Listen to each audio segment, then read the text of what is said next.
জানিয়ে আজকে নতুন আমাদের টপিক শুরু করছি, মাইটোসিস সেল ডিভিশন। প্রথমেই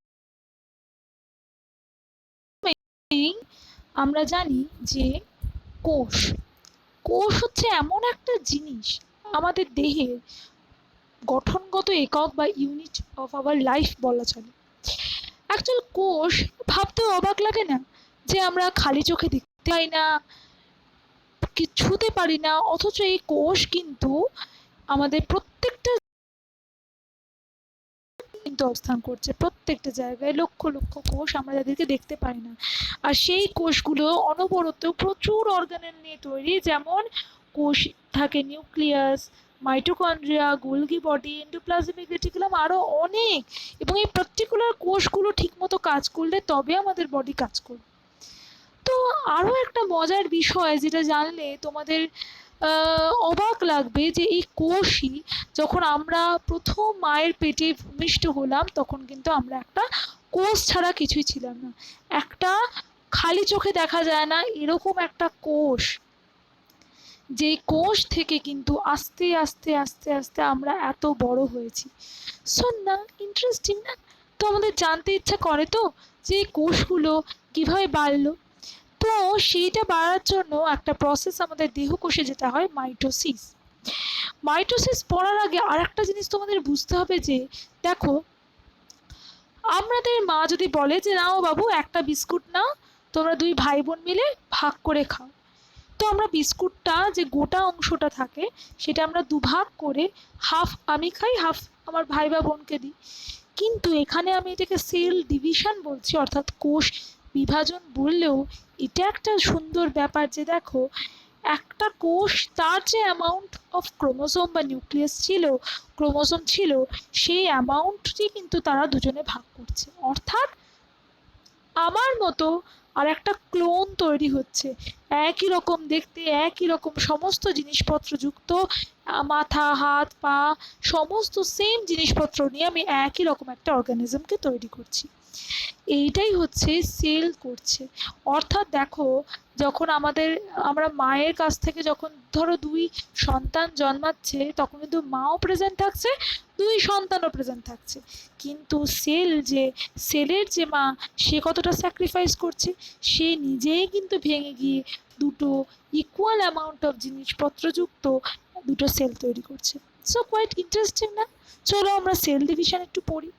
মাইটোসিস হচ্ছে এমন একটা ডিভিশন যার মাধ্যমে আমি দুটো আইডেন্টিক্যাল, আমি কিন্তু দুটো সেল পাচ্ছি, একই রকম মায়েরই মতো দেখতে দুটো সেল, যেটা কিন্তু সম ক্রোমোজোম যুক্ত দুটো সেল পাচ্ছি। তো তার আবার হচ্ছে আমরা এবার দেখব। ওকে, তার আগে দেখে নিই আমরা একটু ভালো করে, what is mitosis cell division. Mitosis is a process of cell division in which one cell divides into two identical daughter cells having same number of chromosome as its mother cell. Okay, so আমরা চলে আসছি, mitosis সাধারণত দুটো phase রয়েছে, একটা interphase, একটা mitotic phase. আমরা ইন্টারফেজকে পাতি ভাষায় বলি বিশ্রাম দশা বাংলা ভাষায়, আর মাইটোটিক ফেজকে আমরা বলি বিভাজন দশা। এই ইন্টারফেজ আবার তিনটে দশা, G1, S, G2, এবং মাইটোটিক ফেজ হচ্ছে প্রোফেজ, মেটাফেজ, অ্যানাফেজ, টেলোফেজ। তোমাদের মনে হতে পারে এই ইন্টারফেজে এরকম একটা না অদ্ভুত নাম কেন, বিশ্রাম দশা, কোষ আবার বিশ্রাম করে নাকি? অবশ্যই। দেখো সাপোজ ধরো তোমরা মাধ্যমিক বা এইচএস বা বোর্ডের যে কোনো পরীক্ষা দিচ্ছ, তার আগে একটা লম্বা ছুটি পাও, এবং বাইরে থেকে দেখে মনে হয়, বাইরের লোকরা দেখছে যে তোমরা কোথাও স্কুল যাচ্ছ না, পড়তে যাচ্ছ না, তো তারা দেখে বলছে যে তোমরা তাহলে বিশ্রামে আছো। কিন্তু অ্যাকচুয়াল কিন্তু আমরা সেই সময় সব থেকে বেশি পড়াশোনা করি, সব থেকে বেশি চেষ্টা করি ওই সময়টা খেটে নাম্বারটাকে তোলার। তো কোষও তাই করে। কোষকে মাইক্রোস্কোপে দেখলে কোষের কোনো চেঞ্জ লক্ষ্য করা যায় না। তাই এই ফেজটা G1, S, G2, এই তিনটে ফেজকে আমরা বলছি ইন্টারফেজ বা বিশ্রাম দশা। কিন্তু পরে দেখা গেছে সব থেকে সময় নেয়, সব থেকে বেশি কাজ কিন্তু এই তিনটে দশাতেই হচ্ছে। ওকে, যেটাকে আমরা বিশ্রাম দশা এই জন্য নাম দিয়েছি। বাইরে থেকে দেখে মনে হয় বিশ্রাম, কিন্তু আপাত দৃষ্টিতে বিশ্রাম লাগলেও অ্যাকচুয়াল কিন্তু সেই দশাতে সব থেকে বেশি কাজ করছে।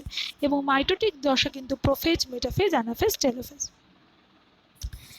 আমরা যেটা দেখলাম, দেখো মোটামুটি একটা সম্যক ধারণা যে G0 যেটাকে আমরা বলি গ্যাপ জিরো, এই গ্যাপ জিরোতে কিন্তু সেল সত্যি সত্যিই থাকে চুপ করে বসে।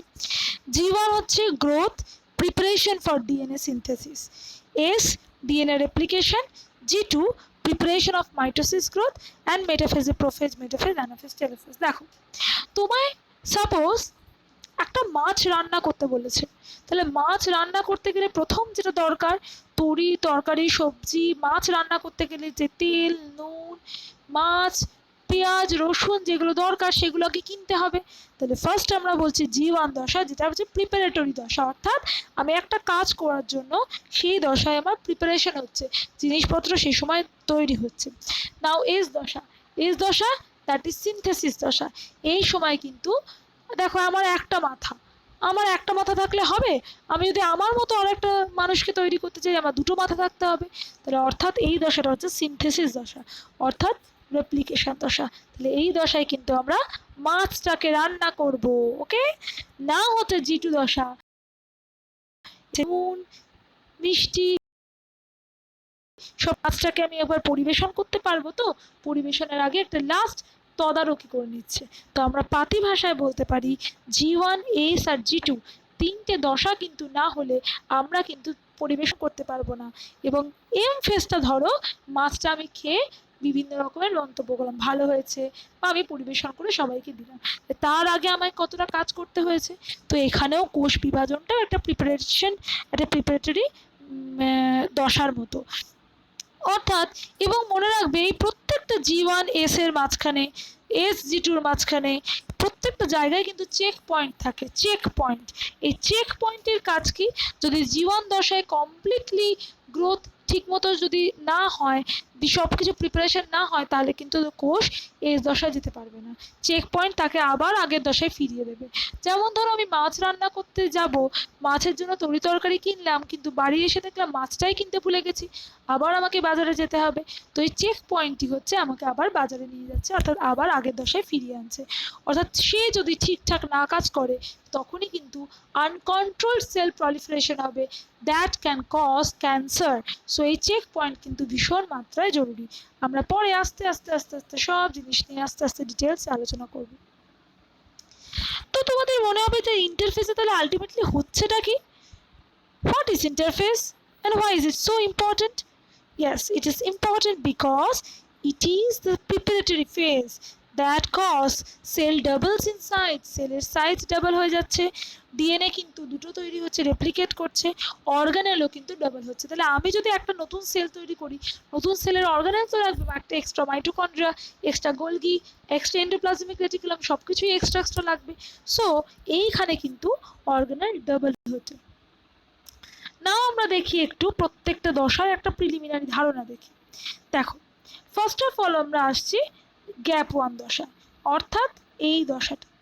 এখানে হচ্ছে সেল গ্রো করছে এবং এখানে প্রোটিন সিনথেসিস হচ্ছে, অ্যান্ড এটা কিন্তু G0 দশায় একটা দশা আমরা আগেই বললাম যে যেখানে সত্যি সত্যি সেলটা স্থির আছে। যখন সে মনে করছে সেল এখন ডিভিশন করবে, তখন সে যাচ্ছে গ্যাপ 1 দশাতে, অর্থাৎ গ্যাপ 1 দশাতে সে তখন যাচ্ছে। ওকে, এবং দেখো গ্যাপ 1 দশাতে গিয়ে তার কিন্তু এই কাজগুলো হচ্ছে, সেল গ্রো করছে, ডিএনএ সিনথেসিস হচ্ছে, প্রোটিন রেপ্লিকেটস করছে। তাহলে এই হচ্ছে আমার গ্যাপ 1 দশা। নাও আসছে সিনথেসিস দশা, এবং এর টাইমিং দেখো প্রায় 11 ঘন্টা লাগছে প্রিপারেশন নিতে। দেন আমার ডিএনএ থেকে আরেকটা ডিএনএ তৈরি হচ্ছে, ক্রোমোজোম নাম্বার কিন্তু ডাবল হচ্ছে, 2n মানে সেম থাকবে আর কি, ডাবল হচ্ছে, এবং ডিএনএ কিন্তু সিনথেসিস হচ্ছে। ওকে, তাহলে এখানে কিন্তু এটা কিন্তু 8 ঘন্টা লাগছে।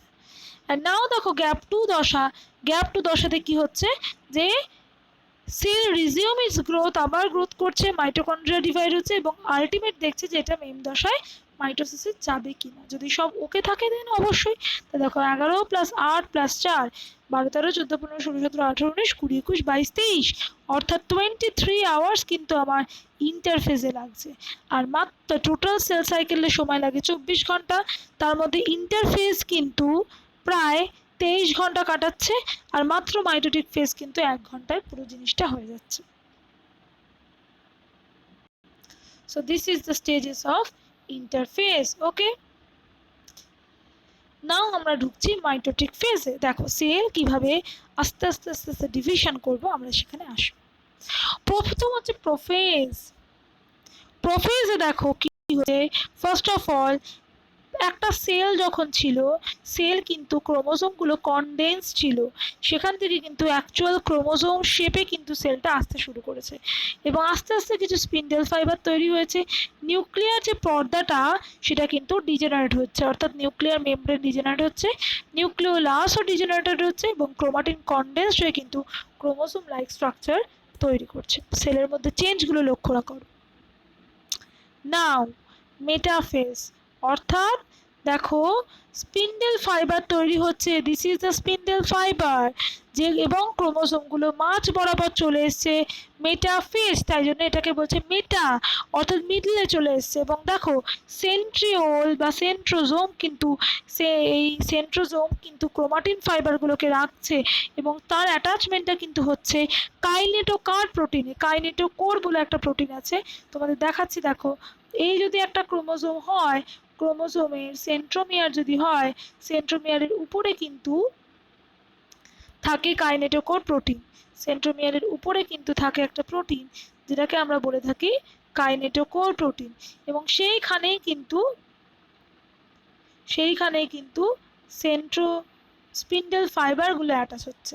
তাহলে আমরা কি কি দেখলাম, সেন্ট্রোজোমগুলো একটা নির্দিষ্ট জায়গায় চলে যাচ্ছে, স্পিন্ডেল ফাইবার তৈরি হলো, ক্রোমোজোমগুলো কাইনেটোকোরের সাথে কিন্তু এরা যুক্ত হয়ে গেছে। ওকে, এই হচ্ছে আমার, এবং মাঝ বরাবর হচ্ছে বলে এটাকে আমরা মেটা বলছি, মেটাফেজ। নাও অ্যানাফেজ। অ্যানাফেজে কি হচ্ছে দেখো, যে ক্রোমোজোমগুলো কিন্তু ক্রোমাটিডগুলো কিন্তু দুজন দুপাশে চলে যাচ্ছে, এ পাশে দুজন দুজনকে কিন্তু টানছে। অর্থাৎ এই যে যখন সেন্ট্রোজোমগুলো ছিল তারা কিন্তু দেখো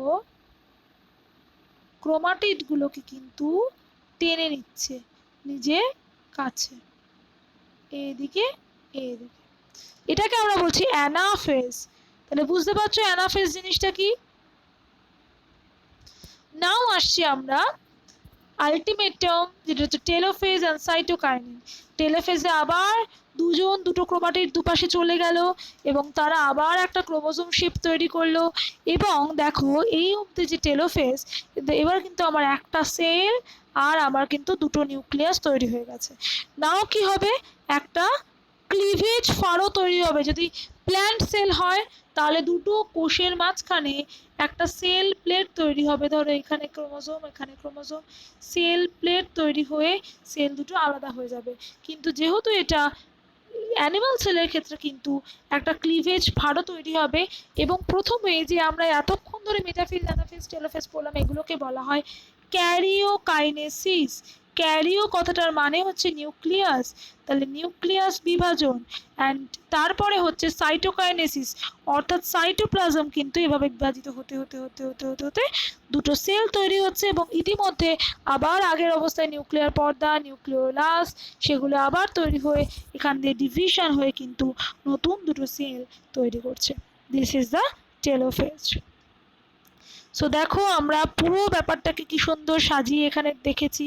প্রোফেজ, যেখানে নিউক্লিয়ার পর্দাটা আস্তে আস্তে মুছে গেছে এবং ক্রোমোজোম সাথে, মেটাফেজ মিডল লাইনে চলে এসেছে, স্পিন্ডেল ফাইবার তৈরি হয়েছে, কাইনেটোকর প্রোটিনের সাথে আটকেছে, অ্যানাফেজ দুজন দুপাশকে টেনে নিচ্ছে, অ্যান্ড টেলোফেজ অ্যান্ড সাইটোকাইনেসিসে কিন্তু আলটিমেটলি এরা আলাদা আলাদা হয়ে যাচ্ছে।